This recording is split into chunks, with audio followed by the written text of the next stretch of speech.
Good morning. Happy Monday. Hello, everybody. It is the week of the 4th, 250 years. It is. I can't believe it's still June, but hanging on by a thread. I can't believe we are this far into the year. And Brandy is still at home this month. So I'm still at home. See, I told you. You made it. Told you. I didn't think it was possible. Congrats. I know. And I'm wearing my GMH merch today, but you just can't see it. Just our heads. So, but okay. They're in spirit. I feel like I need to get like a hat or something. Yep, a Skift GMH collab hat. Will on it? Ooh, man, that would be a collectible item. Yep. How were your weekends? It was good. Let's see. Friday, we did homemade pizzas and movie night. Saturday, we went to the pool and then went to the creek and played around in the creek. This was great. Sunday, church. So, classic, good old Southern American weekend. Yeah, sounds great. Lots of water activities. It's hot. Yeah. How about you, Jamie? We went down to the FIFA Fan Fest on Saturday. We watched the England game. We watched some of the Croatia game. It was packed, like tens of thousands of people down there, huge, big screens. Kids were definitely overwhelmed. It was hot. I don't know if you're getting into the heat, Michael, down in Auburn. We're about 5 degrees warmer every day. So, yeah. We got it. So we definitely melted down there. The Colombian fans were down en masse. Like it was a free ticket to get there, but you have to get in before it sort of fills up. And as we were leaving, they shut down the gates, and there was thousands of people outside the gates wanting to get in. So it was exciting. Yeah, and then we went to the pool yesterday. So we're all packed, or just about packed, for Iceland. Nice. And when do you leave on the 1st? We leave on the 1st. Yep. You got your winter coat? Got my winter coat. Got my rain pants, rain jacket. It's probably going to be in the 50s, isn't it? Yeah. The high today is 53. Nice. Risk. High. Yeah. But it will be sunny all day, so it'll be high most of the day, probably. When it's not raining. Yeah. Nice. Well, enjoy. Yeah. How was your weekend? Oh my God. I had like the most quintessential New England weekend. So much seafood. We went to, one of my best friends was visiting from New York, and we had like drinks and dinner on Newberry on Friday. We went to Island Creek Oysters in Duxbury on Saturday and went out on my friend's boat. And then yesterday we met my family in Mystic, Connecticut, and ate more seafood. So I think we have ordered at this point like dozens and dozens and dozens of oysters and clams and lobster rolls. Maybe not dozens of lobster rolls, but I've had like one every day this weekend. So you lost me at the lobster, but everything else sounds good. Yeah, it's great. So, it's, New England summers really make you're like, okay, I have to like remember how amazing and beautiful and, just picture perfect this is. So like April 3rd next year, I don't want to die, But we have some interesting stories for you as always this week. Before we jump into them, want to give our sponsors at Cloudbeds a shout out. Cloudbeds unifies your operations, distribution, guest experience, and revenue marketing in one place. Powered by Signal's hospitality's first foundation AI model. Whether you're trying to drive more direct bookings, cut down training time, or finally get your data working for you, Cloudbeds is built for what's next. So you can find out more at the link in the show notes or at cloudbeds.com/GMH. So our first fun topic of the day is summer scams. So not necessarily scams for the summer, but just that this is when a lot of people are, susceptible to them, listings that look too good to be true. And the conversation is kind of around the bad actors are getting more sophisticated. It used to be there were fake listings that were brought up, but now it's like they're getting into actual professionally managed listings and posting, Yeah. Airbnb says they shut down over 200,000 fake listings a year or in total, which is a lot of fake listings. But Brandy, I remember stories from the COVID years where it was more fake guests booking places. Correct. For fraudulent or activity For deemed unpure for the Yeah, Airbnb. that's a really politically correct way of saying that. Yeah, so the scams that I am intimately familiar with at this point are someone uses real IDs to create real accounts and books long stays so that it doesn't look like, it looks like someone's coming for a week or 2 weeks, everything checks out. And then they throw insane parties with some illegal things Strip clubs happening. were shut down during COVID. So where were Yes. they supposed to go, Brandy? Yeah, I don't know. Only in your apartments. I don't know if that was a charity case I wanted to get behind, but that was one option. And then another one that was creative was people would create Airbnb listings as a host, and so a guest would book the listing and then they would book it on our direct site. So it came through to us as a direct booking, all looked legit. But when the guest would show up, we wouldn't have their reservation because they had booked it on Airbnb. So I think the scams keep getting creative. And I think that one of the, issues around big professional property managers, not even that big. If you have a couple people that are in and out of an account, before they had the co-hosting model, where you can share your accounts, you have so many people that need to log in. So two-factor authentication can be really difficult. And I know that that's an easy thing for, if you don't have any of those guardrails set up, that's probably how the scammers are getting in.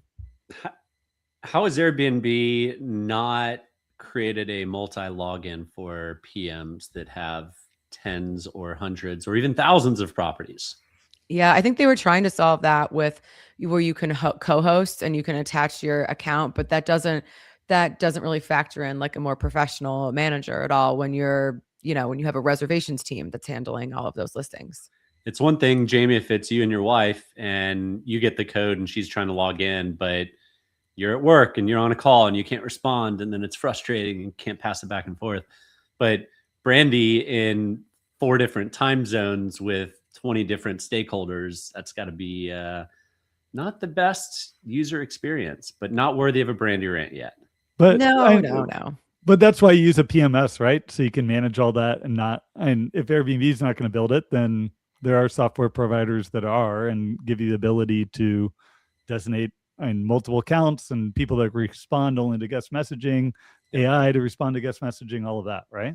Yeah, well, and I think that this also speaks to why some of like the upgrades we've seen at all the different PMS, because a lot of times you didn't have that ability. Like if you needed to go into the resolution center, you had to log in, or there were certain things where you couldn't do it within your PMS. And I think over the last couple of years, we've seen especially the bigger PMSs really being like, okay, like improving their integrations with Airbnb so that, yeah, you're totally right that you don't even have to think about it. Yeah. And what's the stat, Jamie? 80% of listings are single owners or not connected to a PMS. Yep. So it's mostly individuals on Airbnb, and then the large ones generally are, but not always.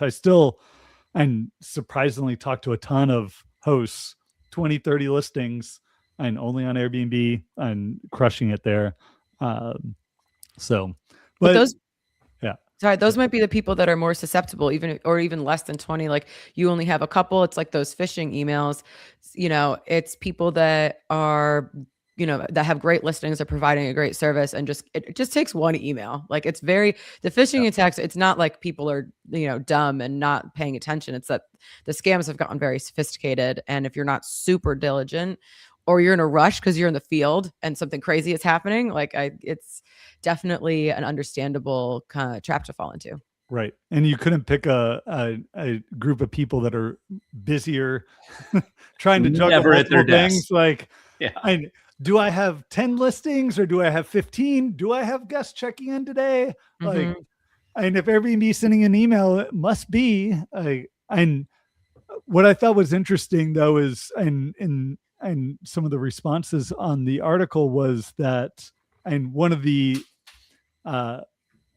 protections Airbnb has in place though is because they don't pay out until 24 hours after the guest checks in, then that does protect the money for the guests of like, all right, if this is a phishing attack and they then create a fake listing, get someone to book it, the listing then doesn't exist, at least there's a decent chance that scammer isn't going to get the money because the guest is going to immediately complain, right?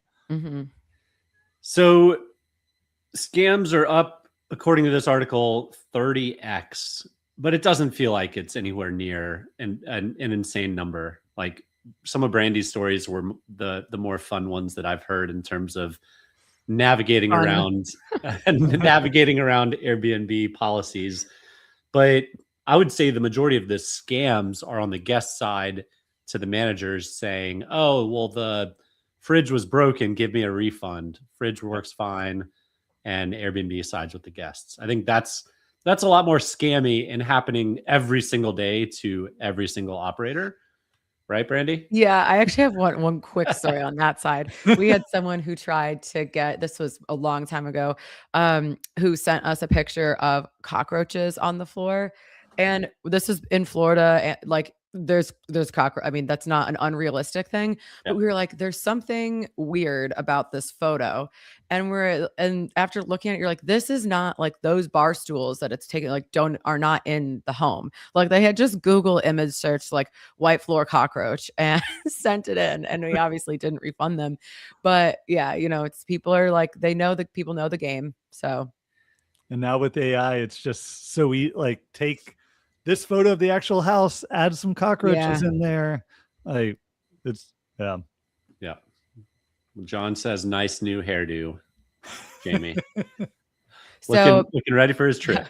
Most of our listeners are obviously on the operator side of this, so not falling for these scams often. So definitely check your emails and make sure people, if there's a 0 or a 1 instead of the I in Airbnb or something, that that these are phishing attacks. But it's also to the broader public. If you see a listing for like 4th of July last minute at a beautiful house in a popular area that's super discounted, definitely, pay close attention. Maybe check the direct site too. and if you have a scam that has happened to you or to one of your friends, please let us know. We want I can't be the only one. No, certainly not. Awesome. Well, before we move on to our next topic, I want to give another shout out to our sponsors at Built. They're helping restaurants and hotel F&B teams better understand their guests and create more personalized experiences that drive repeat visits. So if you care about loyalty and guest experience, it's worth checking out. Head to joinbuilt.com/GMH or find the link in our show notes. So following up on a topic that we've been talking about throughout the last couple of weeks is this, the experience play, and how the OTAs are still, I guess, playing catch up in that regard with experiences. And last week we were talking about TripAdvisor and Viator. And so this article from Skift talks about how the original kind of single focused experience sites are winning right now. So Jamie, Michael, any thoughts on that? I'll start. If Dennis would have reached out, I would have shared some latest data on Airbnb experiences, but since he didn't, I'll share it. And Airbnb relaunched experiences spring, along with services, and we've been tracking them. We've seen from last summer to today about a 45% increase in experiences on Airbnb, which I'm definitely outpacing the growth that they've seen across the broader platform. And this year, when Airbnb was talking about it at their spring release or summer release, I was like, the things that are working are tours and food experiences. And those are definitely some of the things that are seeing some of the greatest growth. So outdoor tours, cultural tours, landmarks, and food tours. Like that's what people want to book, and that's what's sort of growing the fastest on the platform. And Booking still doing great, integrating experiences in their platform. Does feel like Expedia and doesn't really have that sort of integrated in though, and they're working on it with their partners. But everyone's sort of behind GetYourGuide and Viator in terms of the breadth of experiences that are offered, and then the growth that they've been seeing on their platform. So it's pretty much either the OTAs are going to have to maybe acquire, maybe beat out and figure out how to get to the supply. Because if they don't have the supply, they're never going to have the bookings. Yeah, I think this is partially a story of incumbency and the other part of branding. And, Jamie, if something in your house breaks, you're probably not thinking, I'm going to go to Walmart and pick up the part. You're going to go to Home Depot. Walmart might have it, but it's just in your head. Home Depot is going to have more selection, better quality. And the OTAs have purchased experience platforms before, except for Airbnb. And so they have them to offer. It's not that there's nothing there. It's just that that's just not where guests think of, because there isn't as much depth. It's not, maybe there's a perception that the quality is not the same or not as good. But in all reality, it's probably likely to be most of the same experiences and opportunities to go see the world. So I think one piece that jumped out regarding Airbnb in the Skift article was that what Chesky said back in May, that almost a fourth of new guests who booked an experience go book a stay or a service. So this is for them a way to grab the consumer, similar to the hotel product, and then introduce them to short-term rentals, which is good for most of the listeners of this show. I found it surprising that, like, if someone booked a service, maybe like if you were, were booking, hair people before a big event or something like that, and then you're like, oh, maybe I'll stay and buy, like, I'll book my next thing on Airbnb. I could maybe follow that train of thought. But I find it surprising that it was experiences to book, like booking a stay. Because it's probably selected data or causation correlation conundrum. But it could be that I'm going to, here's an example with the World Cup. If I get tickets, then I'll book my accommodation. I'm going to book my accommodation and then get tickets. So there could be for Art Basel, right? If you got access to whatever the hot thing was that year, then you'd book the trip. And I think that probably is a large way of how people travel. But for the majority of hiking experiences in the glaciers in Iceland, you're booking a trip to Iceland first and then things to do. You're not saying like, June, July is the perfect time to hike that glacier. Now let me see what Airbnb has. But Airbnb is putting up, and we're booked at 3 Airbnbs while we're in Iceland, and they're putting and sending a lot of notifications to book experiences and throughout that trip. So, and you'd think that's how it's going to happen. If the more generalists are going to drive experience growth, it's going to be that in-app notification a week or two before your stay, like, hey, let's try to attach multiple pieces. So they're clearly like testing this and trying to grow it. It's just like, we did book a lot of experiences, just none of them are offered through the Airbnb platform. Like all the museums we wanted to go to, like we're going to 2 in Iceland, like the lava flow thing, the whales of Iceland, like the things that first time visitors, especially with kids, are going to hit up when they go to Iceland, like none of that's available through the Airbnb app. It's all the helicopter tour, or we're going to give you this guided hike that's 8 hours. Like most of this stuff isn't, and if I wanted more options, I'd go look at GetYourGuide versus the 10 that have listed on Airbnb. Yeah. Well, it's interesting because the whole, I think part of the experiences on Airbnb that does well is when you do something like maybe like a local tour, like I remember when I was in Istanbul, we had like a really small like group and a guide took us around, and that felt more personal and kind of closer to the Airbnb original ethos of live like a local and all of that. Yeah. And then I think for food experiences that tracks, but for the big museums or the big official tours, that's not where you're going to go, as I would think, as those companies to offer your services. You probably want people to book direct if possible, if you're going to the museum, or through one of the official channels that you probably already have some sort of partnership with. Yeah, it's no different than the messaging they send out on the home side. One home, one host versus this is a big entity that you're going to be supporting versus instead of an individual in a local market. So, right. Yeah, I don't know. But then so much of revenue is generated by property managers with professional inventory. Then I go to Get Your Guide. What do I see? Like, I can book the Lava Show. I can book the Blue Lagoon. I can book and all the things we're actually doing are bookable through Get Your Guide, and all the things that we're not doing are bookable through Airbnb. So, Yeah. Yep. Well, it'll be interesting to hear about your experience. I can't wait to get the full breakdown afterwards. Airbnb versus professional tours, and also just Iceland in general. So much fun. Jamie, is that a tourist trap versus a local experience conundrum here? Like, are we? No, I think it is a mix of, there's the things people do on their trips. Like, you're going to go on a puffin tour. You're going to go on, like, there are the things that are affordable too. Like, the lava flow thing is $50. Like, we're going to go hike. We're just not going to hire a tour guide to take us on a hike. Like, we got to buy the tickets to get into the museum. Right. Yeah. So I think it's a different volume play. If there was only cool, unique properties that Airbnb likes to advertise, and it would be a neat niche product, but it wouldn't be booking tens of thousands of condos in major cities around the world.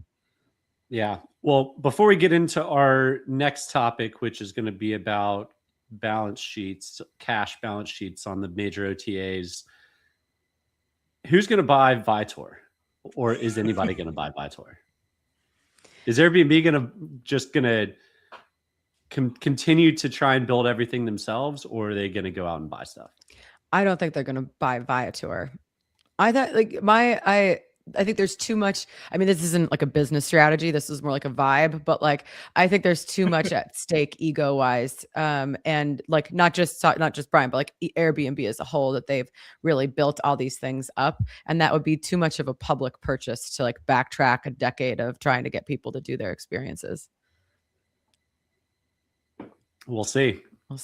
So our next topic, and we'll let Jamie drive here since it's primarily public financial disclosures. You guys have all started listening to the earnings calls. Don't pretend you don't. Every single one of them.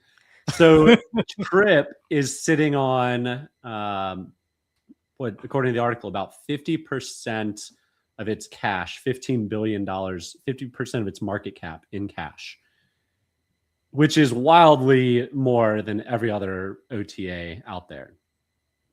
What does this mean, Jamie? And then what does it mean for some of the other OTAs? How does everyone plan to be using their cash?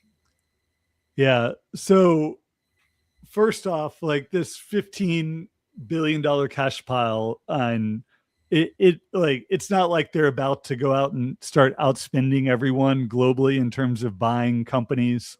Like, they've got this like wealth management product in there that isn't really cash. So you get rid of that. It's about 12. And then almost all of it is stuck inside China behind capital controls. So there's not much actually out there. And so when you actually go and compare it to Booking, Expedia, Airbnb in terms of cash piles, like, Bookings actually has the biggest at roughly 16, but a relatively small percent of its overall market cap. But it's almost no actual net cash behind it. So I don't think Booking's going to go on a big buying spree. Expedia's got a lot, but most of that is sort of prepaid, restricted cash. I suspect a lot of it sitting with Vrbo and people booking really far in advance. So then Airbnb actually has the cleanest, like, actually cash pile and a good mix of like customer and prepayments, but also just like raw cash and cash equivalents that they could actually go out and buy with. So in terms of healthiest cash pile, I'd actually put it at Airbnb compared to the other four. And Trip is probably the most restricted in terms of what they can do, unless they can come up with things to do it within China. It's I think one of the interesting things about this, I mean, I did not know a lot before this about the kind of inner workings at Trip. But it's obviously the Chinese government component of this is, I thought, was really interesting, and looking at other big companies that have had kind of these public takeovers and, or regulatory issues back in China, that the article talks about how they have, are obviously very canned responses, which you're going to have during these calls, and that a lot of their actions, or, more telling what they're not doing, is in direct contrast to some of the goals they say they're going to have, like a lot of their AI goals and some of their forward-looking things, kind of saying that once the government kind of puts their spotlight on you, maybe some of those big plans don't happen anymore. Yeah, and their anti-monopoly policy probably requires the major companies that could be deemed a monopoly to keep a decent amount of cash on hand to pay off the fines. But we don't know any of that. A lot of it lives in a black box. So, Jamie, if you're sitting on how many $15 billion of cash, it's most likely float, right? But do you think they're going to go on a buying spree, Viator to Trip.com? Crazy. Are you going to add that to your predictions, H2 predictions? I will not. No, I will not. I think one of my predictions was that, and maybe Airbnb was going to buy GetYourGuide or Viator. So I'll sit behind that if they want to, but no, I don't think Trip is. Well, I guess like with a lot of things, we'll have to wait and see what happens, but I do feel like it doesn't sound super promising that for Trip.com, that they make it out of this without a ton of interference, but we'll see. And ways to get it out, and time, effort, taxes, things like that, and paying partners. But yeah, it's not where you'd want your cash to be probably tied up. Well, I know that we have some big trips coming up. So Jamie, you're leaving on the 1st, and you're gone for how long? I'm gone for a month. So I might drop in 2 or 3 weeks. We'll see. But we'll be in Iceland for 10 days, and then Maine for 2 weeks, and then back to Atlanta for the start of school, August 1st. That's just so crazy to me that it's August 1st. That's a long time to be gone. Do you have dogs, cats? We've got a dog. Dog is staying with in-laws. In-laws are watching the plants. So I'm most worried about the plants staying alive. Yeah. While I'm gone. Yeah. How about you, Michael? Any fun plans for the 4th? Well, we'll probably do some fishing, go to see some fireworks, go to the pool, just try not to be in the sun too much. Yeah, it is. You guys were talking about the heat, and then I realized like this week in Boston, it's also supposed to hit 100. So I guess it's coming for us up here too. Yeah. But I'm running away to the Adirondacks for the weekend. So hopefully, but it'll be July. So you're outside of your window. Congrats on making it a full month. See, I did it, guys. I did it. I stayed in Boston the whole time. Well, thank you to all of our live listeners. We had a bunch of people tuning in today. Jonathan, Paul, as always, John, Ann, thank you so much for tuning in and engaging with the show. To all of our listeners later on in the downloads, thank you for listening. You can catch all of our sponsors in the show notes, and have a great 4th of July. We'll see you next week.